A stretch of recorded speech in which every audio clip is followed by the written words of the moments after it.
प्यारे विद्यार्थियों, आशा ही नहीं पूर्ण विश्वास है कि आप सभी लोग अच्छे होंगे और निरंतर हमेशा की तरह अपने प्रयास को जारी रखे हैं। भारत एक अत्यंत प्राचीन देश है।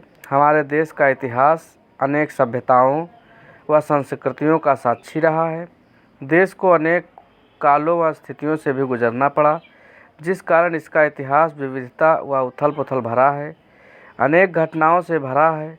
हमारे देश का इतिहास अत्यंत ही कौतूहलपूर्ण व रोचकता से भरा है।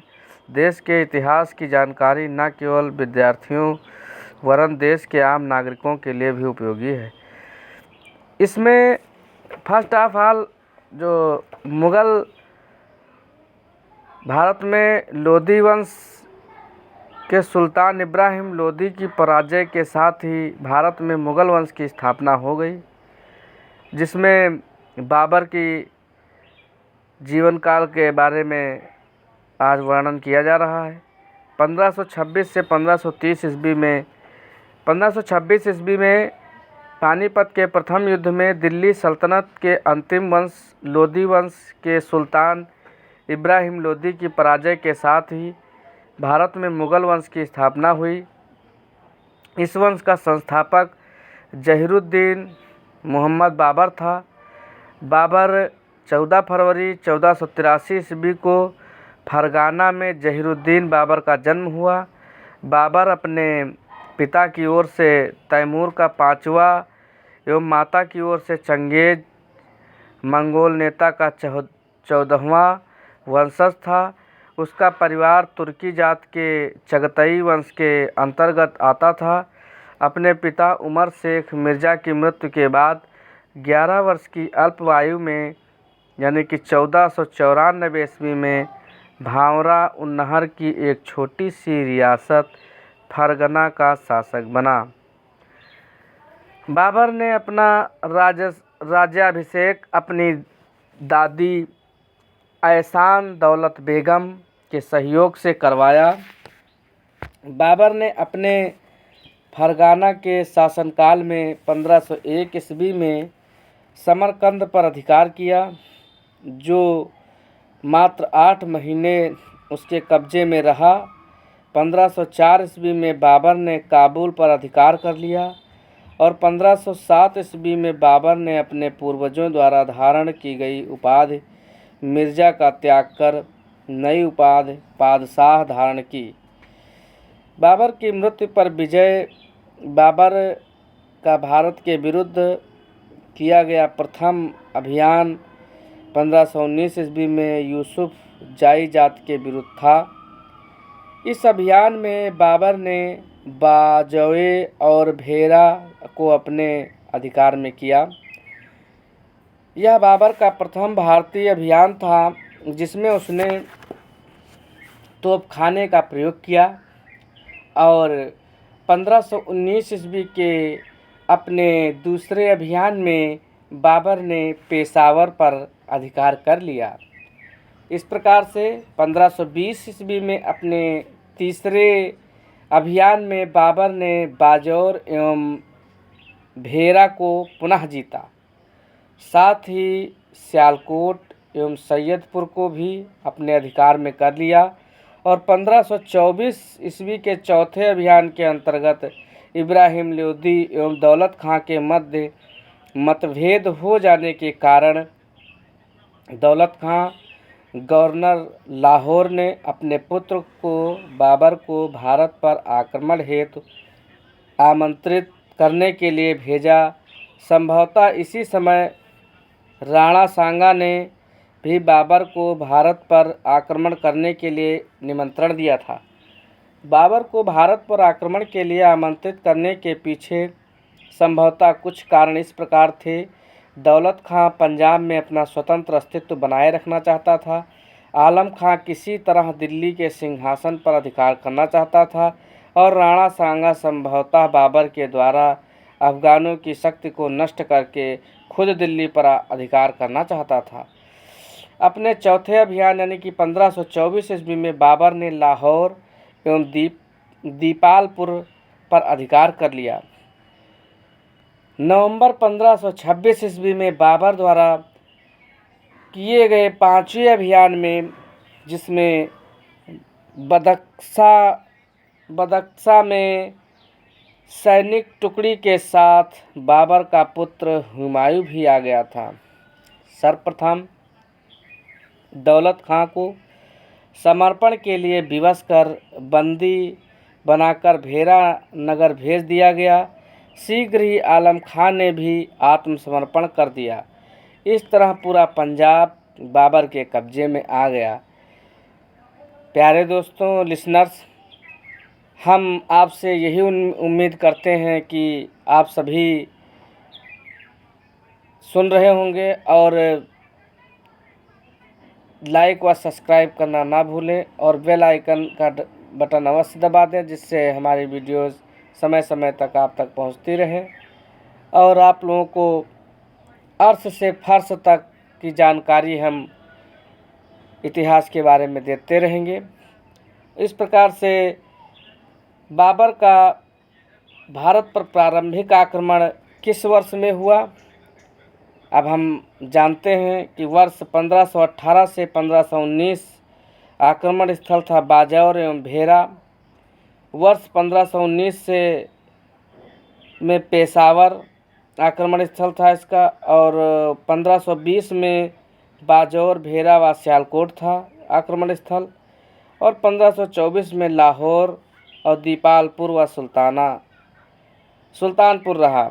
बाबर का भारत पर आक्रमण काल संभवतः ये जो वर्ष रहे, यानी कि 1518 से 1519, एक बार फिर से पुनः ध्यान देंगे।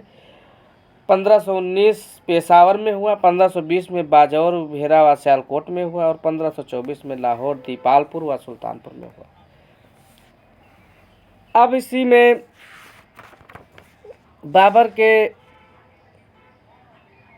बाबर एक महत्वाकांक्षी योजनाओं की व्यक्ति थी, और जो पानीपत का प्रथम युद्ध है वह 21 अप्रैल 1526 ईस्वी में लड़ा गया। यह युद्ध दिल्ली के सुल्तान इब्राहिम लोदी, जो दिल्ली का सुल्तान था इब्राहिम लोदी, और बाबर के मध्य लड़ा गया। इब्राहिम लोदी कहाँ का था? यह अफगान का था। 12 अप्रैल 1526 को दोनों सेनाएं पानीपत के मैदान में आमने सामने हुई, पर दोनों के मध्य युद्ध का आरंभ 21 अप्रैल को हुआ। ऐसा माना जाता है कि इस युद्ध का निर्णय दोपहर तक ही हो गया। युद्ध में इब्राहिम लोदी बुरी तरह परास्त होने के साथ ही मार दिया गया। बाबर ने अपनी कृति बाबरनामा में इस युद्ध को जीतने में मात्र 12,000 सैनिकों के उपयोग का जिक्र किया है। इस विषय पर इतिहासकारों में मतभेद है। इस युद्ध में बाबर ने पहली बार प्रसिद्ध तुलगमा युद्ध नीति का प्रयोग किया। इसी युद्ध में बाबर ने तोपों को सजाने में उस्मानी विधि, जिसे हम एमी विधि के नाम से भी जानते हैं, का प्रयोग किया गया था। बाबर ने तुलगमा युद्ध पद्धति उज़्बेकों से ग्रहण की थी, और पानीपत के युद्ध में ही बाबर ने अपने 2 प्रसिद्ध निशानेबाज उस्ताद अली एवं मुस्तफ़ा की सेवाएं ली। इस युद्ध में लूटे गए धन को बाबर ने उसने सैनिक, अधिकारियों, नौकरों एवं सगे संबंधियों के बीच में बांटा। संभवतः इस बंटवारे में हुमायूं को वह कोहिनूर हीरा प्राप्त हुआ, जिसे उसने ग्वालियर नरेश राजा विक्रमाजीत से छीना था। इस हीरे की कीमत के बारे में माना जाता है कि इसके मूल्य द्वारा पूरे संसार का आधे दिन का खर्च पूरा किया जा सकता था। भारत विजय के ही उपलक्ष्य में बाबर ने प्रत्येक काबुल निवासी को एक चांदी के सिक्के उपहार में दिए। अपनी इसी उदारता के कारण उसे कलंदर की उपाधि से सम्मानित किया गया, और पानीपत विजय के बाद बाबर ने कहा कि काबुल की गरीबी अब फिर हमारे लिए नहीं, पानीपत के युद्ध ने भारत के भाग्य का तो नहीं किंतु लोदी वंश के भाग्य का निर्णय अवश्य कर दिया। अफगानों की शक्ति समाप्त नहीं हुई, लेकिन दुर्बल जरूर हो गई। तत्पश्चात प्यारे दोस्तों, युद्ध के पश्चात दिल्ली तथा आगरा पर ही नहीं बल्कि धीरे धीरे लोदी साम्राज्य के समस्त भागों पर बाबर ने अधिकार कर लिया। इस युद्ध की विजय से भारत में मुगल साम्राज्य की नींव पड़ी। और तत्पश्चात आता है खानवा का युद्ध।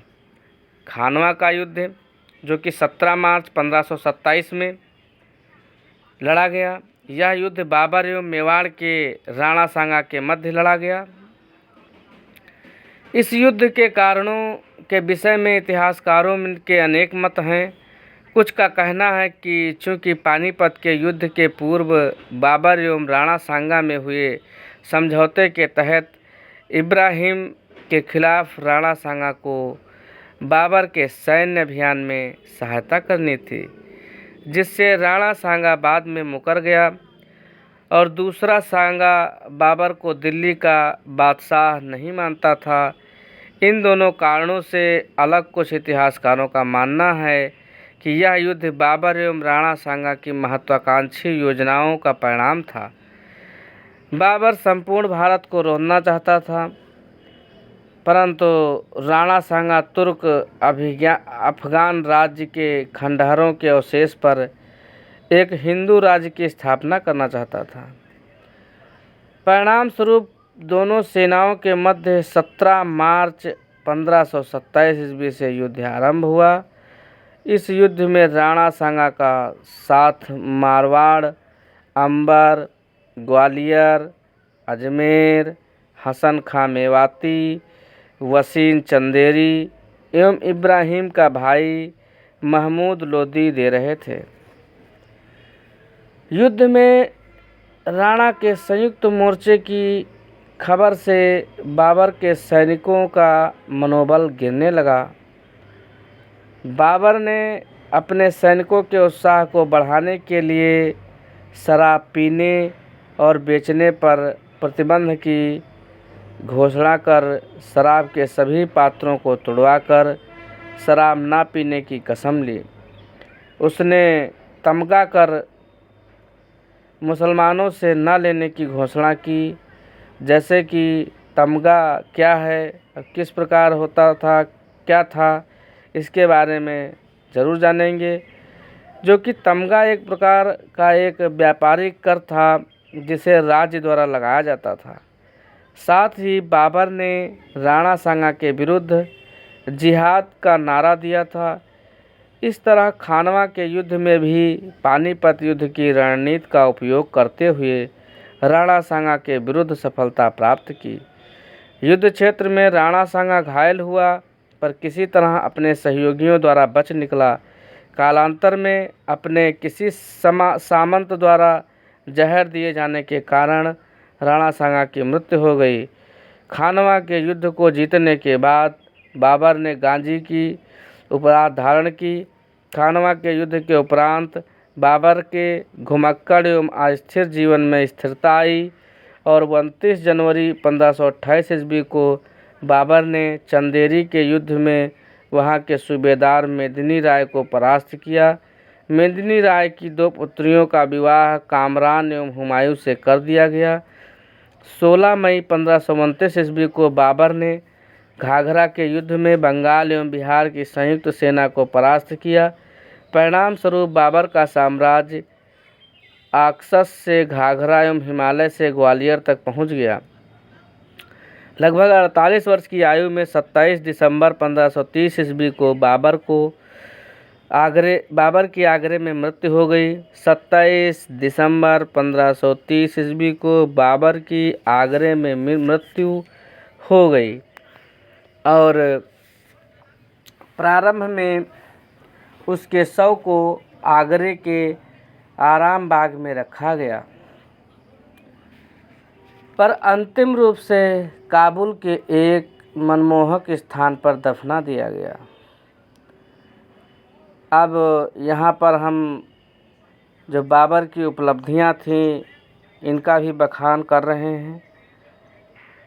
और बाबर की क्या उपलब्धियाँ थी यह समझेंगे कि संभवतः बाबर कुषाणों के बाद पहला शासक था जिसने काबुल एवं कंधार को अपने पूर्ण नियंत्रण में रखा। इसने भारत में अफ़गान एवं राजपूतों की शक्ति को समाप्त कर मुग़ल साम्राज्य की स्थापना की, जो लगभग पौने 200 वर्षों तक जीवित रहा। बाबर ने भारत पर आक्रमण कर एक नई युद्ध नीति का प्रचलन किया। बाबर ने सड़कों की माप के लिए गए बाबरी का प्रयोग आरंभ किया। बाबर योग्य शासक होने के साथ ही तुर्की भाषा का विद्वान था। उसने तुर्की भाषा में अपनी आत्मकथा बाबरनामा भी लिखी और बाबरनामा जो है अनुवाद इसका बाद में फारसी भाषा में अनुवाद किया गया। फारसी भाषा में अब्दुल रहीम खाना ने किया। लीडेन एवं एशिंकन ने 1826 ईस्वी में बाबरनामा का अंग्रेजी में जो है इसका अनुवाद किया और 1871 ईस्वी में फ्रेंच भाषा में इसका अनुवाद किया गया। एनिरा वेवरिज ने इसका एक संशोधित अंग्रेजी संस्करण निकाला। इसके अलावा बाबर को मुबैयान नामक पद्य शैली के जन्मदाता माना जाता है। इस प्रकार से बाबर ने अपनी आत्मकथा बाबरनामा में केवल 5 मुस्लिम शासकों जैसे बंगाल, दिल्ली, मालवा, गुजरात और बहमनी राज्यों तथा 2 हिंदू शासकों मेवाड़ एवं विजयनगर का उल्लेख किया। इस प्रकार से बाबर जो था वह उसकी जो उपलब्धियां थी वो बाबरनामा में विशेषता मिलती हैं। बाबरनामा जो है इसके समय का प्रसिद्ध आत्मकथा जो लिखा था लीडेन एवं एशिंकन ने 1826 में, तो बाबरनामा का अंग्रेजी में अनुवाद किया और तत्पश्चात जो है बाबर एक योग्य शासक होने के साथ तुर्की भाषा का विद्वान बना था। और अब हम आप लोगों को जो है यह भी बताना चाहेंगे कि जो बाबर की जो उपलब्धियां हैं वह किस प्रकार की रहीं और क्या इसने अपने जीवन काल में कार्य किया और किस प्रकार से यह आज माना जाता है, जिसका जो है परिचय हम करा रहे हैं। और इस प्रकार से मुग़ल कालीन जो ये बाबर था उसके बारे में मुग़ल वंश 1526 से 1530 के बीच में क्या रहा और इस प्रकार से मुग़ल वंश के शासक व उत्तराधिकारी। तो मुग़ल शासकों के मकबरे यहाँ पर हम जान लेंगे कि बाबर का मकबरा जो है वो आगरा यानी कि काबुल स्थान पे है और हुमायूं का दिल्ली में है, अकबर का सिकंदरा आगरा में है, जहांगीर का लाहौर शाहदरा में है और शाहजहां आगरा और औरंगजेब का औरंगाबाद यानी कि दौलताबाद में है। इस प्रकार से क्वेश्चन यहाँ से बनता है कि मुग़ल कालीन भारत के मुग़ल शासक मूलतः कौन थे। तो चंगताई तुर्क थे। भारत में मुग़ल शासक स्थापित करने के पश्चात ज़हीरुद्दीन मुहम्मद ने अपना नाम क्या रखा? बाबर रखा था। बाबर मूलतः कहाँ का निवासी था? तो फरगना मतलब कि वर्तमान में जो उज्बेकिस्तान है वहाँ का था। बाबर अपने पिता के पक्ष में तैमूर वंश का तथा माता के पक्ष से चंगेज खां यानी कि मंगोल शासक के वंश का था। खानवा युद्ध से दिल्ली आगरा क्षेत्र में बाबर की स्थिति सुदृढ़ हो गई थी। तत्पश्चात उसने मेदिनी राय पर भी आक्रमण किया और बाबर भारत में मुग़ल साम्राज्य की स्थापना किसके द्वारा की गई थी? तो उसमें फर्स्ट ऑफ ऑल बाबर का ही नाम आता है। और बाबर को भारत पर आक्रमण करने के लिए किसने आमंत्रित किया था? तो दौलत खां, आलम खां तथा राणा सांगा ने। पानीपत का प्रथम युद्ध 21 अप्रैल 1526 को और बाबर तथा इब्राहिम लोदी के मध्य हुआ, जिसमें बाबर ने इब्राहिम लोदी को पराजित किया था और भारत में मुग़ल साम्राज्य की नींव डाली थी। अब यहाँ पे यह भी हम जान लेंगे कि बाबर ने किस युद्ध में तुलुगमा पद्धति का प्रयोग किया था। तो तुलुगमा जो पद्धति थी वह पानीपत का प्रथम युद्ध में तुलुगमा पद्धति का प्रयोग किया था। सर्वप्रथम तोपों का प्रयोग किस युद्ध में किया गया था? तो पानीपत के प्रथम युद्ध में तोपों का प्रयोग किया गया था। बाबर ने जिहाद का नारा किस युद्ध में दिया था? खानवा के युद्ध में दिया था। खानवा के युद्ध में विजय के पश्चात बाबर ने कौन सी उपाधि धारण की थी? गाजी यानी कि काफिरों को मारने वाला। बाबर ने तुर्की भाषा में तुजुक बाबरी यानी कि बाबरनामा नामक आत्मकथा लिखी। बाबर ने अपनी आत्मकथा बाबरनामा में किस हिंदू राज्य का उल्लेख किया है? तो मेवाड़ और विजयनगर। राइट आंसर होगा इसका मेवाड़ और विजयनगर। बाबरी मस्जिद का निर्माण किसने कराया था? तो मीर बाकी ने कराया था। अब बाबर द्वारा लड़े गए प्रमुख युद्ध इस प्रकार हैं। पानीपत का प्रथम युद्ध 1526 में यह बाबर और इब्राहिम लोदी के बीच लड़ा गया। खानवा का युद्ध 1527 ईस्वी में यह बाबर और राणा सांगा के बीच लड़ा गया। चंदेरी का युद्ध 1528 ईस्वी में यह मेदिनी राय के बीच में लड़ा गया। और घाघरा का युद्ध 1529 ईस्वी में महमूद लोदी और बाबर के बीच लड़ा गया। इस प्रकार से बाबर के आक्रमण के समय भारतीय राज्य जो थे के राज्य और शासक कौन कौन से थे? तो विजयनगर के जो शासक थे वो कृष्णदेव राय थे और दिल्ली के इब्राहिम लोदी थे और बंगाल के शासक नुसरत शाह थे और मेवाड़ के शासक राणा सांगा थे। बार बार प्रतियोगी परीक्षाओं में सब क्वेश्चन पूछे जाते हैं, स्टेट के द्वारा और सेंट्रल के द्वारा भी पूछे गए हैं। बाबर को उसकी उदारता के कारण लोग उसे किस नाम से पुकारते थे? तो वह कलंदर के नाम से पुकारते थे। आगरा में किसने ज्यामिति विधि से बाग आराम बाग नूरे अफगान के नाम से लगवाया था? तो बाबर ने लगवाया था। हुमायूं ने चुनार दुर्ग पर प्रथम बार कब आक्रमण किया था? वर्ष 1532 ईस्वी में किया था। प्यारे विद्यार्थियों लिसनर्स, स्टेट और सेंट्रल गवर्नमेंट की परीक्षाओं में जो प्रतियोगी परीक्षाएं हुई हैं इनमें बार बार क्वेश्चन पूछे गए हैं, जिनका आप अध्ययन करें और चैनल पर यदि नए हैं तो लाइक और सब्सक्राइब ज़रूर करें। बेल आइकन का बटन दबाना ना भूलें, जिससे समय समय पर हमारी वीडियोज़ आप तक पहुंचती रहें। हुमायूं ने कालिंजर का अभियान किस वर्ष किया था? वर्ष 1531 में किया था। कौन सा मुग़ल शासक ज्योतिष में विश्वास करता था?